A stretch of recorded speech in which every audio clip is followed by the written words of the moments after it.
any stressful experience tends to trigger the unprocessed wounds of our childhood. And realistically speaking, I heard someone saying this. I like to repeat it, although I don't know if it's completely true. But she was saying that before age 7, you go through at least 44,000 traumas. But having been a parent, knowing what my children, they cry in the night, they cry when you leave them, they get upset about this, why can't I do better in school? Those are all little traumas because they don't have a prefrontal cortex that can reflect and correct them. They just have the ability to feel soothed and loved by their parents, which helps them go through it. But we now have to learn how to do that for ourselves. And if our parents didn't do all that soothing and understanding and compassion, then it's a little bit more difficult. It's harder to do yourself. So you need to have instructions on how to do it yourself. So why do we get hurt? Why do we feel hurt? I like to analyze everything because, see, it's using your higher intelligence is where you're able to let go of things. So let's first identify, in most cases, what are we feeling inside besides the emotion of hurt? What leads us to the emotion of hurt? Because people just sort of mindlessly go, I feel hurt. I feel hurt. Well, what is it that makes you feel hurt? And what makes you feel hurt is feeling left out. You see, I remember one time when one of my daughters rejected me for a little short period of time. I think that was the biggest hurt I've ever felt in my life. So I really analyzed that one clearly. And it was to feel left out. To feel left out from her love, to have someone love you and then they stop loving you, then you feel left out of that. Or you feel hurt when somebody has something and you didn't get it and they got it. You feel hurt. You didn't get what you wanted. You didn't get what you deserved. You didn't get what you used to have. And so you feel hurt. So it's a feeling of feeling left out. Now, the irony is that when we feel hurt, usually the first thing we do is hurt back, which means sabotages our ability to connect. We do the opposite. You see, life is just the opposite game, which is everything that we do automatically doesn't work. And if you have to do the opposite of that. So when you feel hurt, what are your first reactions? Oh, the survival instinct, which is the animal part of us, goes, well, if I've been hurt, then I have to exclude myself from you. But actually what the emotion of hurt primarily comes up when we feel excluded by somebody else. And we react back by excluding them. So if you don't love me, I won't love you. But who are you as a human being? You are love. You are happy. You are the sun shining. And when you're not feeling love, there's a cloud in front of the sun. But the truth is, you are love. So anytime you're not loving, you're basically not you. So when you feel hurt, you're not you. You can come back to you because who are you? You are someone that wants to radiate love out.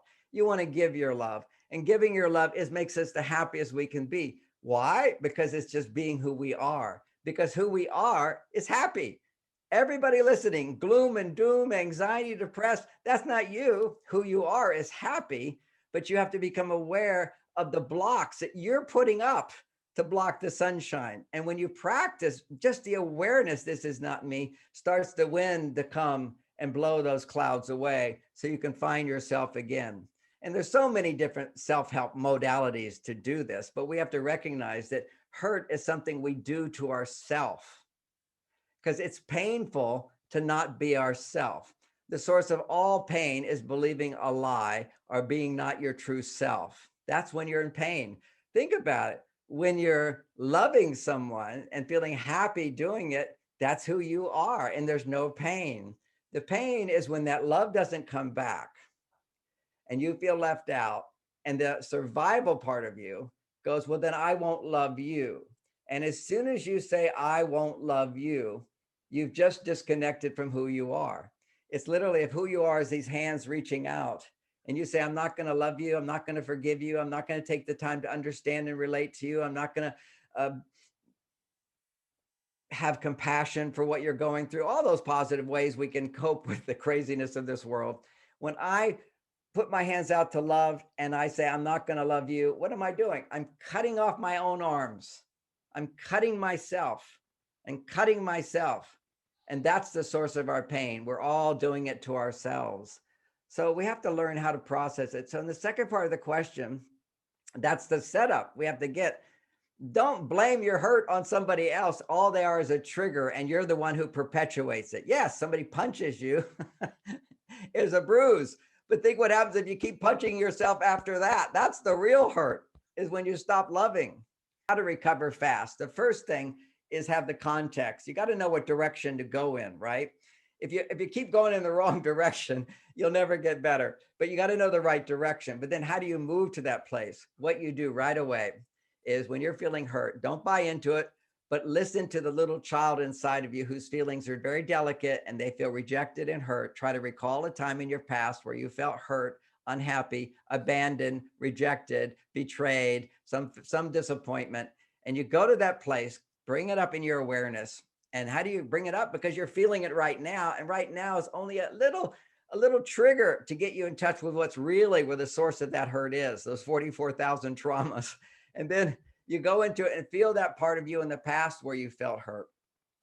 Then you write a letter and express how you feel. Put it out on paper. Say, I feel hurt. Why do I feel hurt? And talk about, let yourself be a victim, let yourself blame, let yourself hold up signs. I'm a victim. I'm always terrible. Nobody loves me.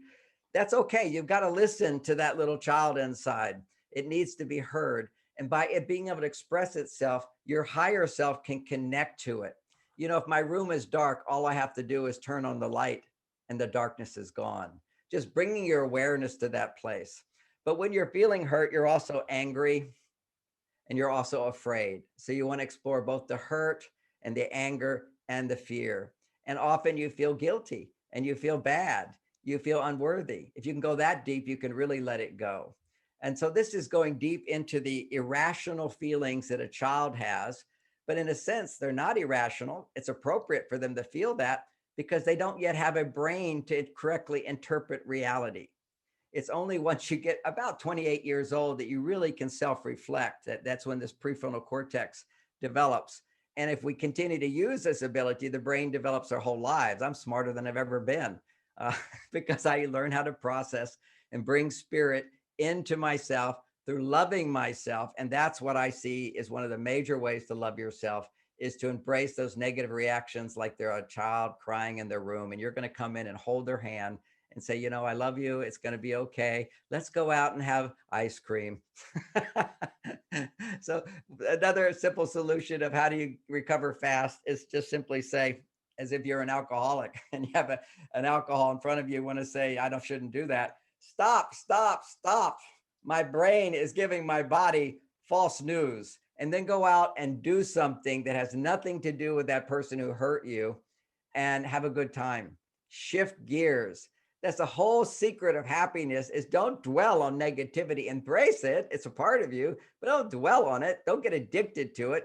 Instead, move on. And MRI scans have proven now that people who dwell on negativity and they grieve too much, or they dwell on their hurt too much, or they actually complain too much. If you find your brain going negative, negative, negative, negative, go in an MRI scan and you'll have the same brain chemicals being produced as if you just took heroin. You're addicted to negativity. We got to break the cycle. Can't dwell on it. And definitely don't use negative emotions to get what you want, which is psychology telling everybody just go to that person and say, you've hurt me. Now you're using your negativity to get love. Don't use negativity to get love. Use love to get love. Okay, that's a good answer, I think.